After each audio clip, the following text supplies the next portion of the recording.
Today we got two brand new subcompact crossovers for a comparison video. In the white we have the 2018 Nissan Kicks SR, and in the red over here we have the 2018 Hyundai Kona SEL. Both are priced at just over $22,000. They're not completely competing trims, but they are the same price, and we're going to compare them on the exterior, the interior, even a little test drive. Let's get started.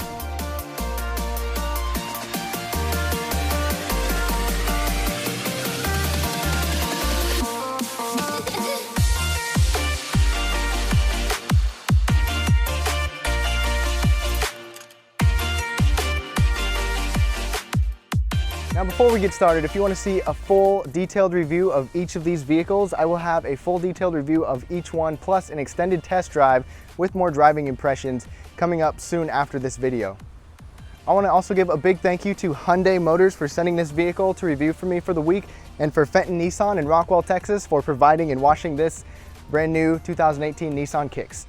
Even though they're both technically subcompact crossovers, they're both quite a bit different in size. So starting over here in the white, the Nissan Kicks is actually 5 inches longer in length than the Hyundai Kona, but the Kona is 2 inches wider. And that makes a pretty big difference once you get onto the inside. But when we go to the headlights, on the Kona, you will get halogen headlights, LED daytime running lights, optional are fog lights.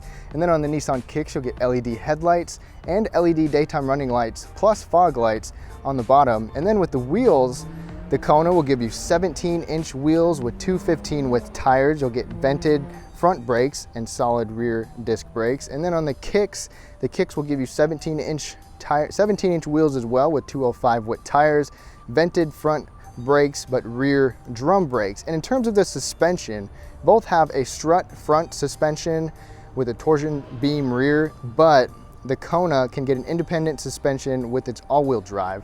Both of them will give you roof rails, and both of them will give you halogen taillights in the back. And in terms of the overall design, which one do you guys like more? They're definitely unique on different aspects. The Kona's a little bit more aggressive. The Kicks maybe looks a little bit more conservative, similar to the other Nissans. I want to know what you guys think, so leave your comments down below. Now when it comes to cargo space, since the Kicks is longer, you might expect there to be more cargo space, but there are some differences between the Kicks, and over here on the Kona, it's a little bit of a wider vehicle, so you would think that you might get a wider area, and there's a little bit of differences between each one. Let's take a look right now. All right, so for the Kicks cargo area, it's not a power tailgate, but we do have a little button that we can push right under there. And then on top of that, we have a little grab handle, which is always nice to help you get that down. So behind the back seats, we get 25.3 cubic feet, and I've got a carry-on luggage and a little tripod right there to give you an idea of what it looks like. This is actually a pretty tall load floor, or a pretty low load floor, I should say. That gives you kind of a good amount of height based off how deep that is. And underneath of here, thankfully, we get a compact spare tire, not a full size, but with the jack kit as well. We do have split folding seats. Let me show you how to fold those down right now. It's really easy to fold it down. I've already got that one down. All you got to do, lift this little knob, and that unleashes it, and then boom, there you go. They're not as flat as I was hoping for, but when you got them down, it does give you some more space, about 32.3 cubic feet. Plus the SR gives us this cargo cover. You can of course remove that with the little straps right there. Okay guys, getting into the back of the Kona, there's no power tailgate, but you have a little button right here. After you lift, it will lift up on its own with the hydraulics. Got a grab handle up there. And then behind here we have 19.2 cubic feet behind the second row. And got a little luggage case again. And I have my tripod back here, and there's some little spaces on each side, a little cubby right there. And in order to fold this down, you have to go to the back seat, or you can reach over. Let me do that right now. You've got to make sure that the seat is out of the way, both seats, because there's not a lot of space, but just pull that little lever. There you go. And as you can see, once we have those seats folded down, it definitely opens things up for you. This cargo cover does come with the vehicle, but you can of course take that off with the strings up there, and this will give you 45.8 cubic feet in total. One good thing about this whole thing is removable. We have tie downs, 4 tie downs on this whole thing. You can slide this whole thing out, or you can lift it up for a little storage under here, and there's actually a compact spare tire under there as well. So So the Nissan Kicks gives us this key fob, typical Nissan key fob, but that means we actually have remote start and proximity key, the smart key system. So the way it works on the Nissan Kicks is, in order to unlock it and lock it, push that button, the mirror will flash. Now it's unlocked. And to lock it, you can just push that button again, you're good to go. On the SEL trim and up, Hyundai does give us this key fob. It's a proximity key. Pretty easy to use. There's just no remote start on here, but if you have the key on you, all you need is this little black button. You can push that to unlock it, and then when you leave, you can push it to lock it, and of course the mirror will flash. There's no sensor behind it, no power folding mirrors, but that's what you get. For advanced safety features, these both come standard with blind spot monitoring and rear cross traffic alert. But for the Kona, you'd have to option up for lane keep assist, auto emergency braking with pedestrian detection. While the Kicks has auto emergency braking, neither of them have radar cruise control. Now when you hop inside the interior of this Nissan Kicks, it's just a fraction smaller in terms of overall interior passenger space compared to the Kona. Getting in is simple because we have the smart key system. It has push button start and remote start. And then once we get into the front seats, we got 6-way manual seats with orange accents. Optional is heated synthetic leather. And then for the infotainment, you get a 7-inch advanced driver assist display where you can scroll through quite a bit of information using your leather wrapped steering wheel. 7-inch touchscreen with a 6-speaker system that has Sirius XM, CarPlay, Android Auto. A Bose speaker system is optional. You get 3 total USB ports, an auxiliary port, and an around view monitor for front and rear cameras, as well as 360 around the car, which is pretty sweet. It does also have automatic climate control, small cup holders, and not really a center console storage, but decent storage and cup holders in the door pockets. And then another thing is that there's not a sunroof on here. Now once you hop inside the Hyundai Kona, you'll find that everything is pretty simple. It's kind of a simple, modern looking layout, but there's tons of hard plastics everywhere. Every place you go is pretty hard plastic except the leather steering wheel, leather shifter, and the center armrest with the little console. But we do have the smart key system that gives us push button start. We have heated cloth, six-way manual seats in this trim, but optional is the 8-way power lumbar. One complaint is that you only have a 3.5-inch multi-information display for the trip, which is basically just a trip computer. But the good news is once you get to the main screen, the actual tablet style screen in the Kona, it's 7 inches. It's got Apple CarPlay, Android Auto. You even get 3 USB ports with an auxiliary port. 2 of those are fast charging just below where the little storage is. We have guidance lines for our backup camera. No 360 monitor, but you get guidance lines with the backup camera. You have Sirius XM and a 6-speaker system. Just below that, you'll find manual AC controls, which look pretty dated, but they're really easy to use. They're kind of big and bulky. No fuss with that. The cup holders are good. There's pretty good storage bins in here. There's storage bins underneath of the AC controls. We've got a bigger center console in here. My water bottle fits in every cup holder in the door and in the main cup holders as well.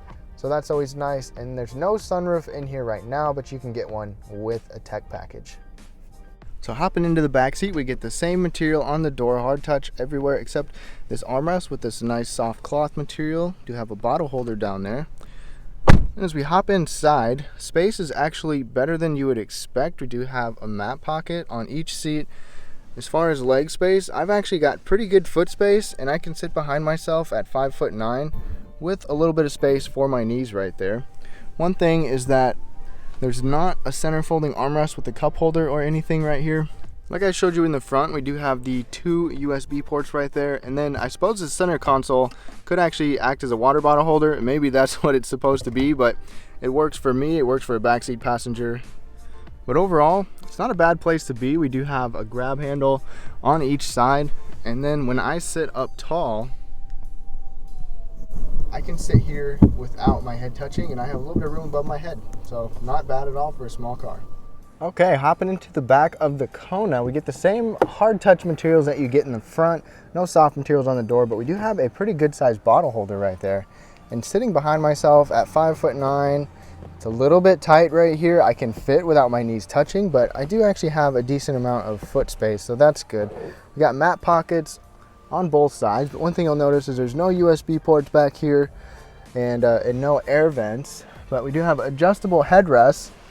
Plus we have a center folding armrest that is soft over here and a couple bottle holders. And to add to that, we've got grab handles on each side. And then when I sit up nice and tall, I do have good headroom. My hair is not even touching. I can fit a couple fingers above my head. Now when it comes to the powertrain, there's really no direct comparison. We got a 1.6 liter here, a 2 liter here, a different engine option in that one. This one's heavier, this one's lighter. There's really not a true comparison, but let's take a look at both of them. All right, let's take a look under the hood and see what we've got in this Kicks. So we've got a prop right there, of course. This gives us a 1.6 liter 4-cylinder engine that'll put out 125 horsepower, 115 pound-feet of torque. Not big numbers, but this is a pretty lightweight car, and we're going to do driving impressions in a little bit. That's paired with the Xtronic CVT transmission that you get in some other Nissans. Plus, this is only front-wheel drive. There's no all-wheel drive available, but with the front-wheel drive, you'll get 31 miles per gallon in the city and 36 miles per gallon on the highway. Now under the hood of the Kona, we'll get a 2 liter 4-cylinder with multi-point injection, and that'll give us 147 horsepower and 132 pound-feet of torque. And that's paired with a 6-speed automatic transmission, and miles per gallon on this engine will be 27 city, 33 highway for front-wheel drive, and then 25 city and 30 highway for all-wheel drive. So compared to the Kona, the Nissan Kicks, it has a CVT. So one, it feels a little bit different. It sounds a little bit different when you get on it. It's a little bit slower, even though it's got drastically lower power numbers. It's a lighter vehicle. It's longer, it's narrower, but it's lighter. And the braking on here, I think the braking is a little bit better. It just feels better. I don't know about actual numbers.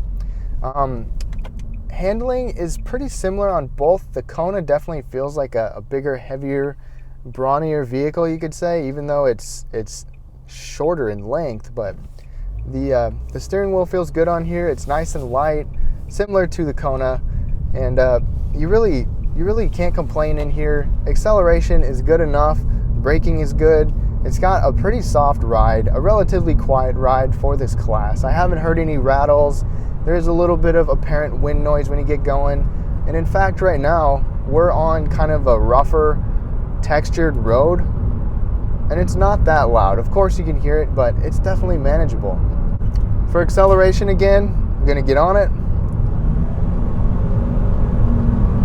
And the CVT actually gives you stepped, kind of like stepped gears, where it will actually, it's not just like a wind up, a really windy type of sound and feeling. You actually get some differentials in those RPMs. So in comparison to the Nissan Kicks, this honestly feels a little bit bigger than the Kicks, and that might have to do with the fact that the steering has a little bit more weight to it.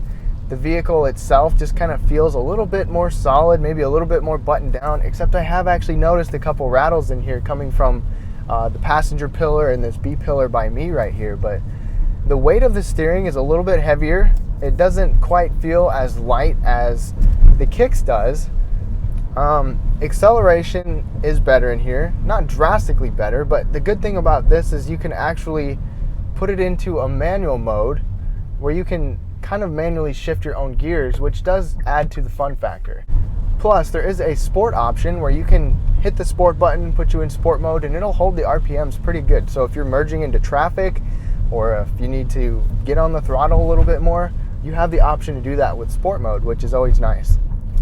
The ride comfort in here is maybe a little bit harsher, and I think that has to do with the fact that we have such a short vehicle. There's no space between the front and the rear wheels to kind of balance things out when you go over it.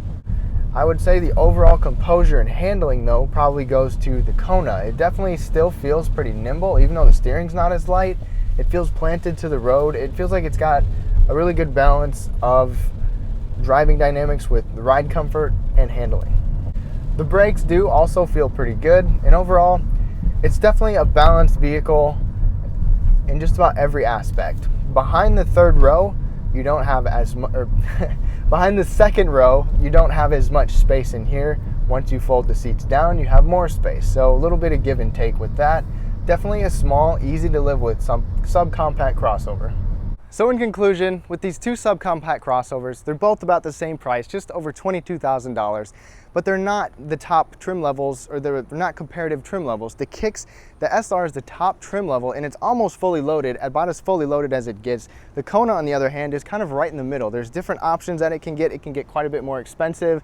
They both start out at lower prices, but this is a mid-trim, or a $22,000 price comparison. I wanna know what you guys think. For your money, which one would you take? Leave your thoughts down below. Now, I do have full reviews of the Kona and a full review of the Kicks, both coming out soon after this video. The link will be down in the description below, so please be sure to check that out if you want to see more detail of the interior, the exterior, including driving impressions as well. Thank y'all so much for watching. Thank you for tuning in. This is the first comparison video that I got to do. Let me know what you think down below in the comments, and we'll catch you next time.